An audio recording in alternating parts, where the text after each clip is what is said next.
رحمن يا رحمن ساعدني يا رحمن اشرح صدري قرآن املأ قلبي قرآن واصلح حياتي قرآن رحمن رحمن أعوذ بالله من الشيطان الرجيم بسم الله الرحمن الرحيم رب اشرح لي صدري ويسر لي أمري واحلل عقدة من لساني يفقهوا قولي رب زدنا علما.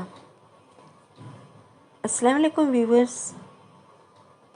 ان اللہ علی کل شیء قدیر، بے شک میرا رب ہر چیز پر قادر ہے، اور یہ ہم سب کا عقیدہ ہے. اور قرآن کریم میں ہم اس آیت کو بار بار پڑھتے ہیں، لیکن کیا ہم دل سے اس کے قادر ہونے کا اقرار کرتے ہیں؟ سورہ بقرہ میں آیت الکرسی میں ہم پڑھتے ہیں اللہ کی صفات حی اور قیوم ہے. وہ اللہ ہی ہے جو کسی کو زندہ رکھتا ہے اور قائم رکھتا ہے، وہی موت اور زندگی دیتا ہے. کیسے وہ مردے کو زندہ کرتا ہے؟ یہ ہمارا ایمان ہے کہ مرنے کے بعد ہمیں پھر سے دوبارہ اٹھنا ہے. قیامت کے دن سبھی کو اللہ تعالیٰ پھر سے زندہ کرے گا. لیکن یہ شیطان جو ہمارے ایمان پر بار بار اٹیک کرتا ہے، کبھی کبھی ہمیں وسوسہ آ جاتا ہے کہ کیسے جو آج ہزاروں سال پہلے مر چکے ہیں، جو کہ ریزہ ریزہ ہو چکے ہیں، جو جل کر مرے ہیں، ڈوب کر مرے ہیں، جو گل سڑ چکے ہیں، کیسے پھر سے زندہ ہوں گے؟ تو اللہ تعالیٰ نے قرآن کریم میں سورہ بقرہ کی آیت نمبر 260 میں ہمیں اسی بارے میں بتایا ہے. اللہ تعالیٰ اپنی آیتوں کو کھول کھول کر بیان کرتا ہے، بس ہمیں سمجھنے کی ہی دیر ہے. اس آیت میں ابراہیم علیہ السلام کے قصے سے ہمیں اس بات کو سمجھایا گیا ہے. ایک بار ابراہیم علیہ السلام نے اللہ سے پوچھا، ربی ارینی کیف تحیی الموت، اے میرے رب کیسے تو مردے کو زندہ کرتا ہے؟ نعوذ باللہ، ابراہیم علیہ السلام کو اللہ پر کوئی شک نہیں تھا.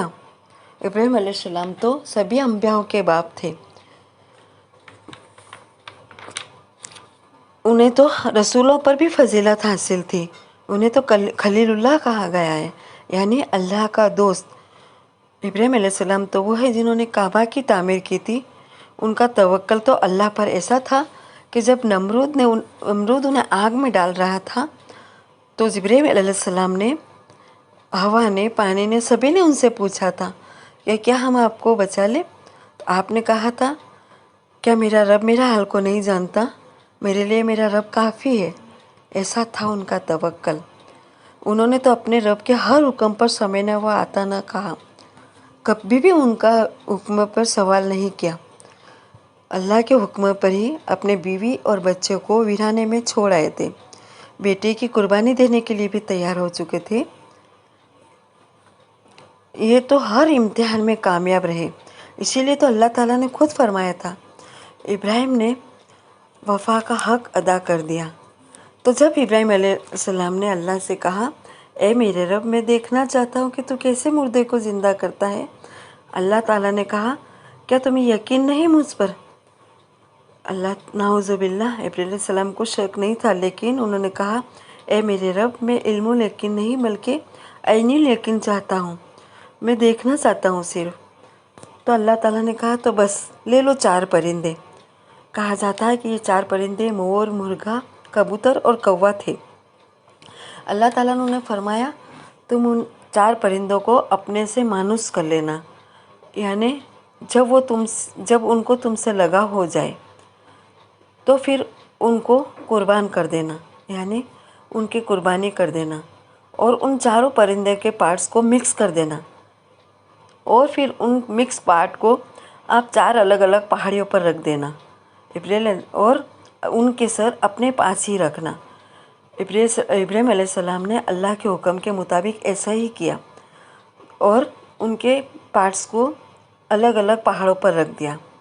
اور پھر جب اللہ کے حکم سے جب انہیں پھر سے آواز دی تو وہ ایسے دوڑے چلے آئے، اور ایسا تھا کہ سبھی پرندوں کے الگ الگ پارٹس دوڑے چلے آ رہے تھے.